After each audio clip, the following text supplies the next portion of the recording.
I have a question for you, Citizen Oluwatosin. A lot of people have been asking Nigeria if it's actually a wise decision to sell a plot of land for 15 million naira and take the money to jackpot out of Nigeria. Welcome to the Diaspora and You podcast. Today we have in the house Citizen Oluwatosin. Hi friends, I'm Citizen Oluwatosin. So I have a question for you, Citizen Oluwatosin.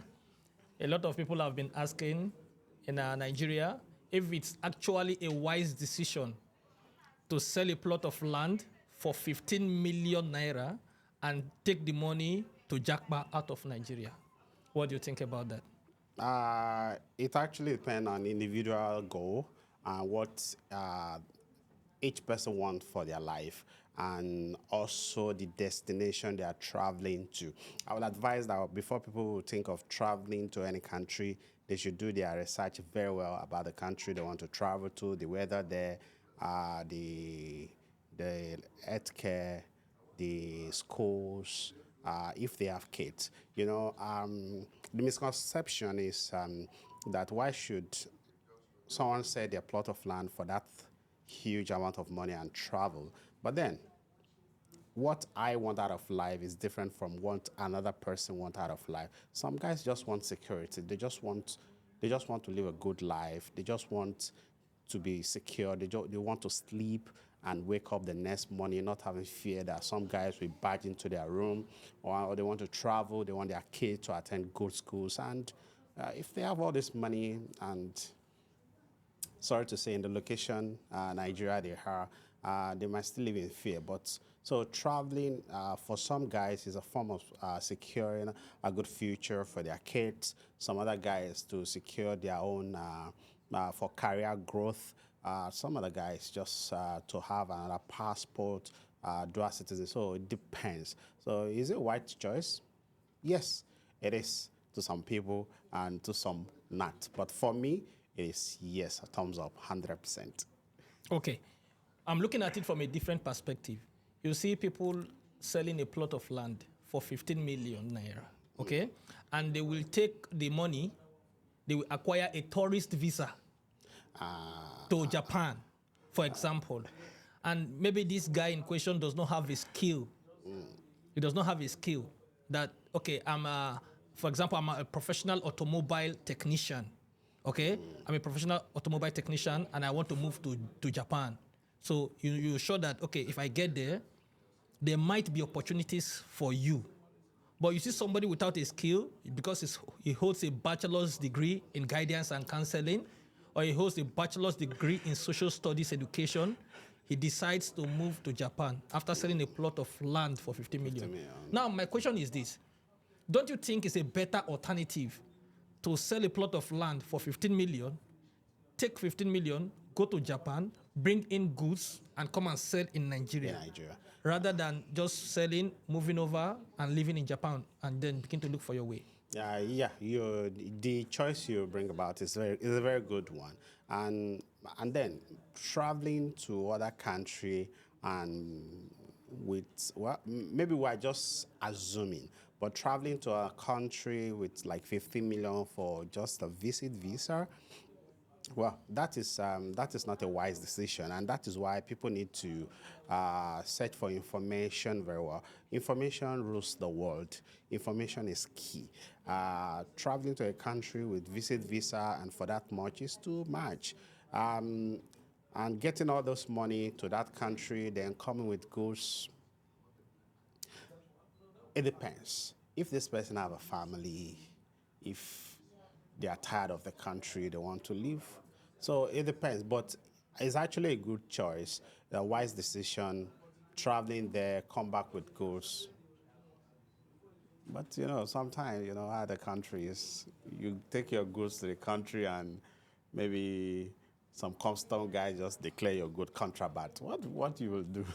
So it actually depends on individual. Some guys, they're just career guys. But I also have advised that if anyone would travel out of the country, they should learn a skill. 2013, when I first want to travel out of Nigeria, I'd gotten a visa to Qatar, 5 years visa, 2013 to 2018. I got the visa already, and I go enroll myself in a wedding workshop where they do some industrial wedding stuff. I did like 2 weeks there before I stopped because I wasn't gonna go to Qatar. And the reason is because I searched for information and I get to know that Qatar is going to host the World Cup and a lot of construction is happening there. And I feel, okay, do I want to go there and do bricklaying or tilers and no, I want to be among the big boss, big guys there. So I feel if I learn the industrial welding, I know that the stadium to some stadium that are covered stadium, some semi-covered stadium, they will need some good steel, and some we will be there to weld all those stuff. So people should they should learn.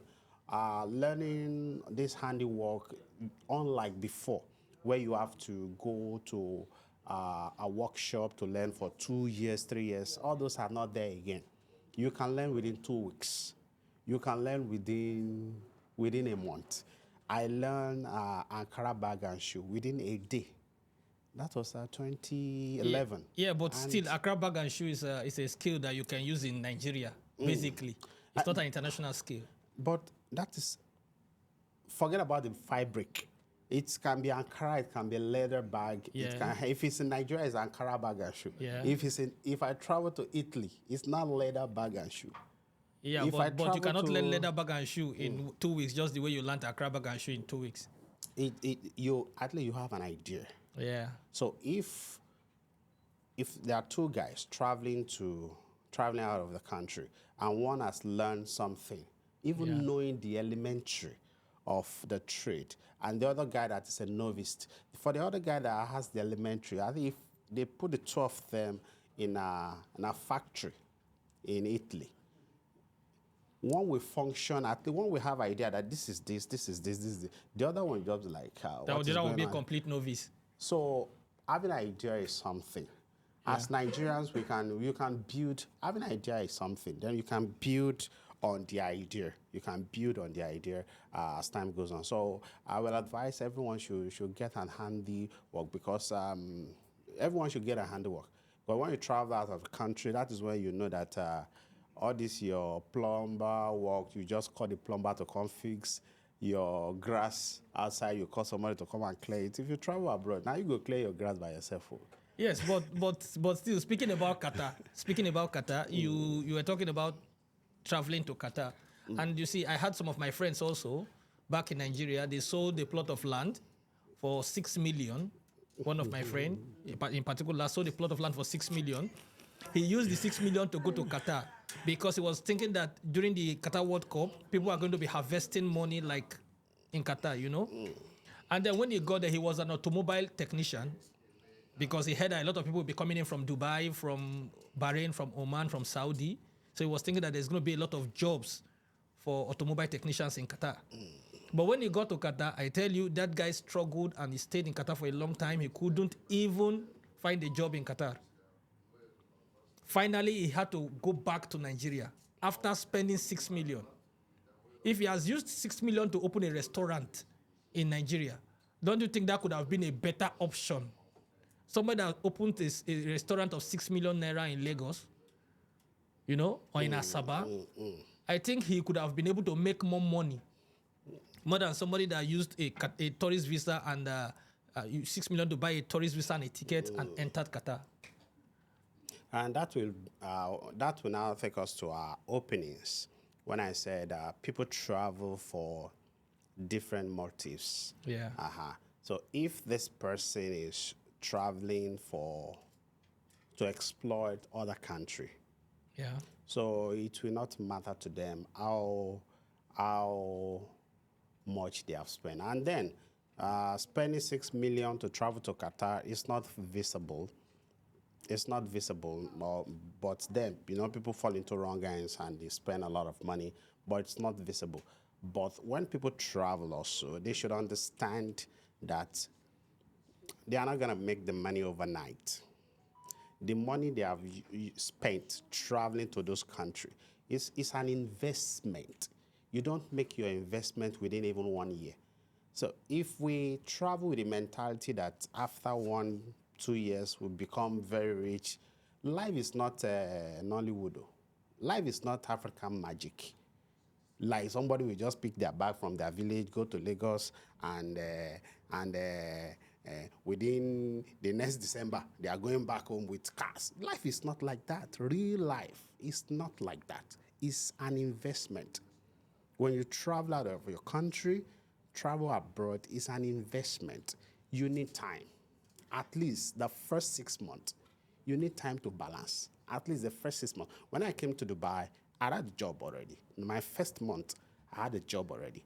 But the first You're 6 actually months, very lucky, though. A lot of people came to Dubai and 5 months they could not find a job, and they did about 8 visa change, 2 my visa change, first 3 month, visa I change. had 2 jobs. I had one with GMG, I had the other one with Apparel Group. So I was like, which one will I go for? Which one has more money? So even though I had a job, my first 6 months I was struggling. My first 6 months in UAE, I stayed in 3 Emirates, and those first 6 months I stayed in 6 different rooms.